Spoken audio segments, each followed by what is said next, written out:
సమాజంలో అనగారిన వర్గాలకు, బలహీన వర్గాలకు, దళితులకి, గిరిజనులకి, మైనారిటీస్కి, బీసీలకి, రైతు కూలీలకి కడుపు నిండా ఆహారం పెట్టే పథకం. నేను సాధారణంగా నా నియోజకవర్గంలో ఏ మీటింగ్ పెట్టను, కానీ ఈ అద్భుతమైన పథకం మొత్తం భారతదేశం చూసే విధంగా మన నియోజకవర్గంలో ఈ యొక్క కార్యక్రమం ఏర్పాటు చేయడం జరిగింది. మీ అందరికీ ఈ పథకం గురించి ఒక 2 నిమిషాలు నేను తెలియజేస్తాను.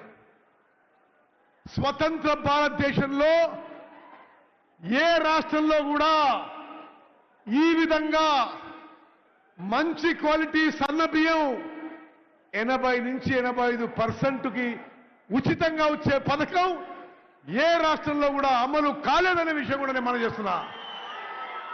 మీ అందరికీ తెలుసు, ఇప్పుడు రేషన్ బియ్యం దొడ్డు రకం, ఇంగ్లీష్లో కోర్స్ గ్రెయిన్స్ అంటారు. దురదృష్టవశాత్తు ఇప్పుడున్న 90 లక్షల రేషన్ కార్డులలో 2,81,00,000 లబ్ధిదారులు అందరికీ 6 కిలోల బియ్యం ఇస్తున్నా బియ్యం సరిగ్గా ఉపయోగం రావడం లేదు. లబ్ధిదారులకి చాలా మంది ఇది తినలేక తిరిగి అమ్మేసుకుంటున్నారు. ఈరోజు ముఖ్యమంత్రి గారు ప్రభుత్వం ఇప్పుడున్న పథకం మీద 10,665 కోట్లు ఖర్చు పెట్టినా దానికి ప్రయోజనం లేకుండా పోతుంది. 10,665 కోట్లు ఖర్చు పెట్టినా నిరుపేదలకి ప్రయోజనం లేకుండా పోతుంది. ఇప్పుడు సివిల్ సప్లై శాఖ కిలో బియ్యం 40 రూపాయలకి కిలో బియ్యం కొనుగోలు చేసి మీకు ఇచ్చినా ఎక్కువ మంది తినడం లేదు. అది 5 రూపాయలకో 10 రూపాయలకో అమ్ముకోవడం, మళ్ళీ రీసైకిల్ కావడం, పోల్ట్రీ ఫార్మ్లకు అమ్మడం, బీర్ కంపెనీ తీసుకుపోవడం, ఇది మనం చూస్తున్న తతంగం. ఇది ఎన్నో సంవత్సరాల నుంచి జరుగుతున్న విషయం. నేను గత పార్లమెంట్ సభ్యునిగా పార్లమెంట్లో food and public distribution system consultative committee మెంబర్గా అనేక మార్లు పార్లమెంట్ బయట ఈ విధంగా ప్రజాధనం దుర్వినియోగం అవుతుంది, నిరుపేదలకి ప్రయోజనం చెందడం లేదనే విషయం స్పష్టంగా చెప్పడం జరిగింది. కానీ గత ప్రభుత్వాలు ఎవరు మార్పు చేయడానికి ప్రయత్నం చేయలే. రేవంత్ రెడ్డి గారు ముఖ్యమంత్రి అయిన తర్వాత వారు ఉప ముఖ్యమంత్రి భట్టి విక్రమార్క గారి చొరవతో, గైడెన్స్తో తెలంగాణ రాష్ట్రంలో ఇప్పుడు ఇస్తున్న దొడ్డు రకం బియ్యం మానేసి ఈ రోజు నుంచి ఈ సభ నుంచి యావత్ తెలంగాణలో 80 నుంచి 84% జనాభాకి సన్న బియ్యం ఇవ్వబోతుందని చెప్పి నేను మనం చేస్తున్నాను. ఇది మీరు ఆమోదం తెలుసంటే అందరి చేతులెత్తాలే. అక్కలు, చెల్లెళ్ళు, అన్నలు, తమ్ముళ్ళు సన్న రకం బియ్యం ఇవ్వడమే కాదు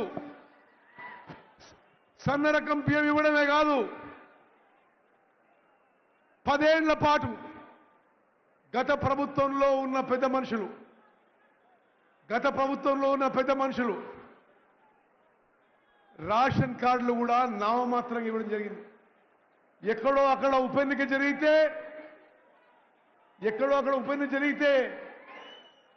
రేషన్ కార్డులు ఇచ్చింది, కానీ అర్హత ఉండే వాళ్ళందరికీ రేషన్ కార్డు ఇవ్వలేదని చెప్పి నేను మనం చేస్తున్నాను. మన కాంగ్రెస్ ప్రభుత్వం వచ్చిన తర్వాత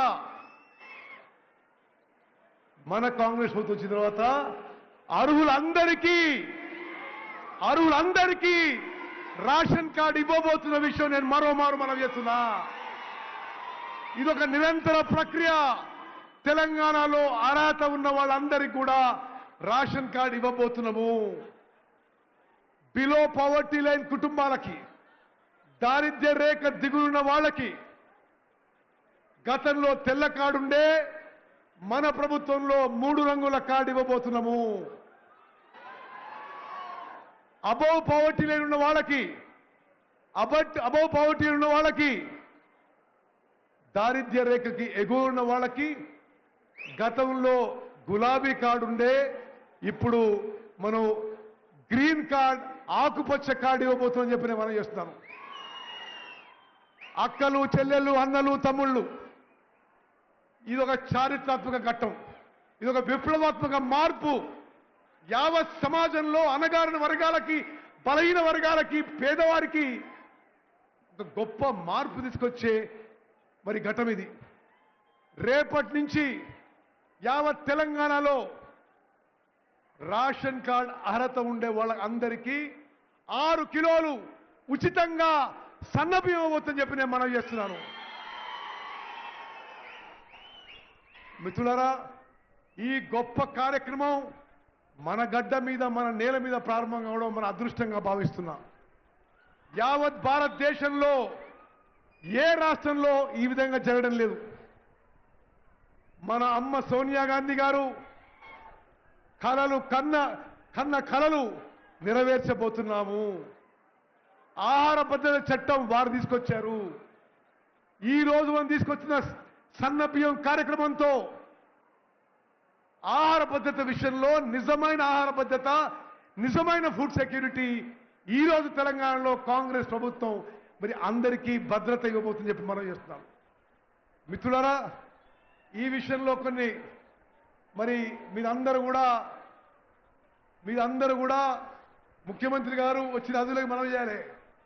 ఈ రోజుల్లో ఈ కమర్షియల్ పాలిటిక్స్ లో హుజూర్ నగర్ కోదాడులో వచ్చిన అక్కలు చెల్లెళ్ళు అన్నలు తమ్ముళ్ళు స్వచ్ఛందంగా ఇంత పెద్ద సంఖ్యలో వచ్చిన విషయాన్ని మనం చేస్తున్నా. గత 10 ఏళ్ల పాటు గత ప్రభుత్వంలో మిమ్మల్ని ఏ విధంగా హింసించిండ్రు, ఏ విధంగా చిత్రవద చేసిండ్రు, ఏ విధంగా పోలీస్ కేసులు పెట్టిండ్రు, ఏ విధంగా జైలు పంపించిండ్రు అన్నీ గమనించినాం. ఇప్పుడు మిత్తితో సహా చేస్తున్నా. కమ్మారంలో జరిగిన సంఘటన మర్చిపోలే, పీకా నాయక్ తండ్రిలో జరిగిన సంఘటన మర్చిపోలే. ఎక్కడ ఏ కార్యకర్తకు అన్యాయం జరిగినా ప్రతీకారం తీసుకుంటామని చెప్పి సభాముఖంగా మనం చేస్తున్నా.